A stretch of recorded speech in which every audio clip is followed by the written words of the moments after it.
ሰላም ጤና ይስጥልኝ ውድ የጤና 360 ቤተሰቦቻችን እንደምን አላችሁ? ዛሬ በሚሊዮን የሚቆጠሩ ሰዎች በየወሩ ስለሚገጥማቸው ነገር ማለትም የወር አበባ ቁርጠት ወይም ህመም እንነጋገራለን። በታችኛው የሆድ ክፍሉ ላይ የማያቋርጥ ውጋት ወይም ደግሞ የሚነዝር ህመም ተሰምቶት የሚያውቅ ከሆነ ይህ ምን ያህል የዕለት ተዕለት እንቅስቃሴውን እንደሚያስተጓጉል ያውቁታል። ነገር ግን የወር አበባ ህመም የተለመደ ቢሆንም ህይወቱን መቆጣጠር የለበትም ብንሎትስ? ያን ምቾት ማጣት ለማስታገስ እና ወደ ቀድሞ ማንነቱን ለመመለስ የሚረዱ ውጤታማና ተግባራዊ መንገዶች አሉ። ዛሬ የምንወያየው ስለዚሁ ነው። የወር አበባ ቁርጠትን እንዴት መረዳት እንደሚቻልና ህመሙን ለማስታገስ የሚረዱ በሳይንሳዊ መንገድ የተደገፉ ስልቶችን እንመለከታለን። ቪዲዮውን እስከ መጨረሻው አብራችሁን ይከታተሉ። ወደ መፍትሄዎቹ ከመሄዳችን በፊት በእነዚህ ህመም በሚሰማችሁ ቀናት በሰውነቶች ውስጥ ምን እየተከናወነ እንዳለ እንይ። የወር አበባ ሲጀምር ማህፀኖ የውስጠኛውን ግድግዳ ለማፍሰስ ይኮማተራል። እነዚህ ኮማተሮች የሚቀሰቅሱት ፕሮስታግላንዲን በሚባሉ ሆርሞን መሰል ንጥረ ነገሮች ነው።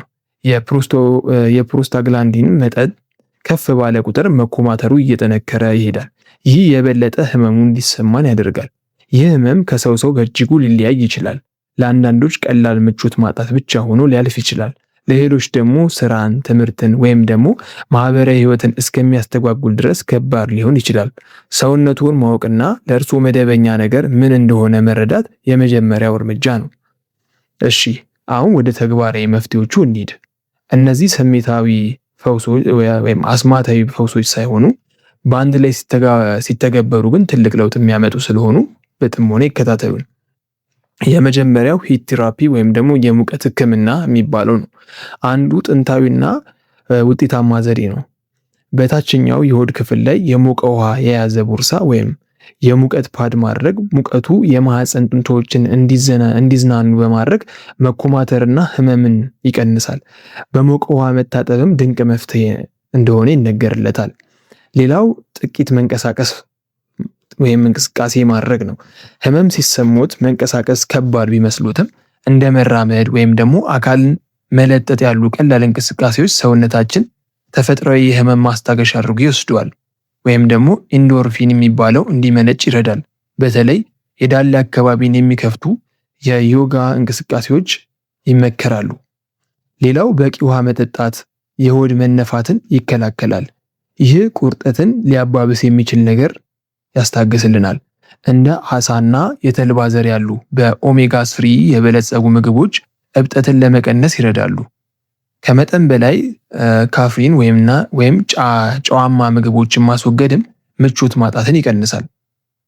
ሌላው እንደ ኢፖርፊን ያሉ መድኃኒቶች ቀድመው የጠቀስናቸውን ፕሮስቶግላንዲኖችን ኢላማ ያደርጋሉ።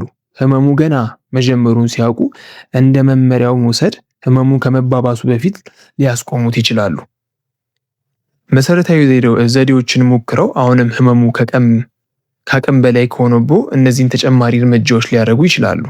የመጀመሪያው የእጽዋት ረዳቶች ናቸው። ይህም ማለት አንዳንድ ሰዎች እንደ ዝንጅብል ያሉ ወይም ደግሞ እንደ ዝንጅብል ያሉ ሻይ እብጠትን የሚቀንሱ መጠጦች እፎይታን እንደሚሰጧቸው ይናገራሉ።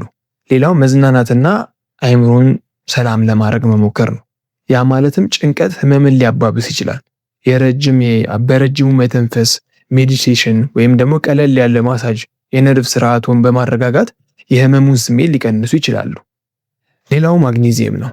ማግኒዚየም የጡንቻ መዝናናትን ይደግፋል። እንዲሁም ቁርጠትን የመቀነስ ባህሪ ስላለው ይህንን ከመሞከሩ በፊት ትክክለኛውን መጠን ለማወቅ የጤና ባለሙያ ግን ማማከር ይኖርበታል።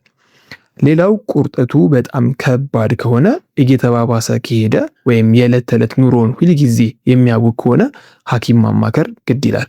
እንደ ኢንዶሜትሪዮሲስ ወይም ደግሞ ፋይብሮይድ ያሉ ሁኔታዎች ልዩ ህክምና ሊያስፈልጋቸው ይችላል።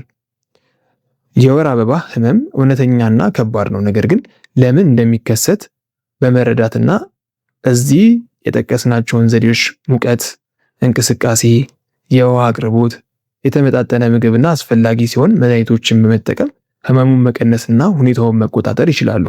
ያስታውሱ፣ ሰውነቱን ማዳመጥና የሚያስፈልገውን መስጠት ለራስ የመንከባከብ ዋና ክፍል ነው። ህመሙ ሊታገሱት የማይችሉት ወይም የተለየ ሆኖ ከተሰማው ባለሙያ ለማናገር አያመንቱ። የእርስዎ ምቾትና ደህንነት ትልቅ ዋጋ አለው። ይህ መረጃ ጠቃሚ ሆኖ ካገኛችሁት ላይክ በማድረግና ለወዳጅ ዘመዶ በማጋራት ቤተሰብ ይሁኑ። የእርስዎ የራሱ ተሞክሮ ካሉት ወይም መፍትሄ ብለው ሲያረጉ የሚተውት ካለ ኮሜንት ቦክስ ላይ አጋሩን፣ ማወቅ እፈልጋለሁ። ስለተከታተላችሁኝ በጣም አመሰግናለሁ። በሚቀጥለው ቪዲዮ እስክንገናኝ ድረስ ቸር ሰንብቱ።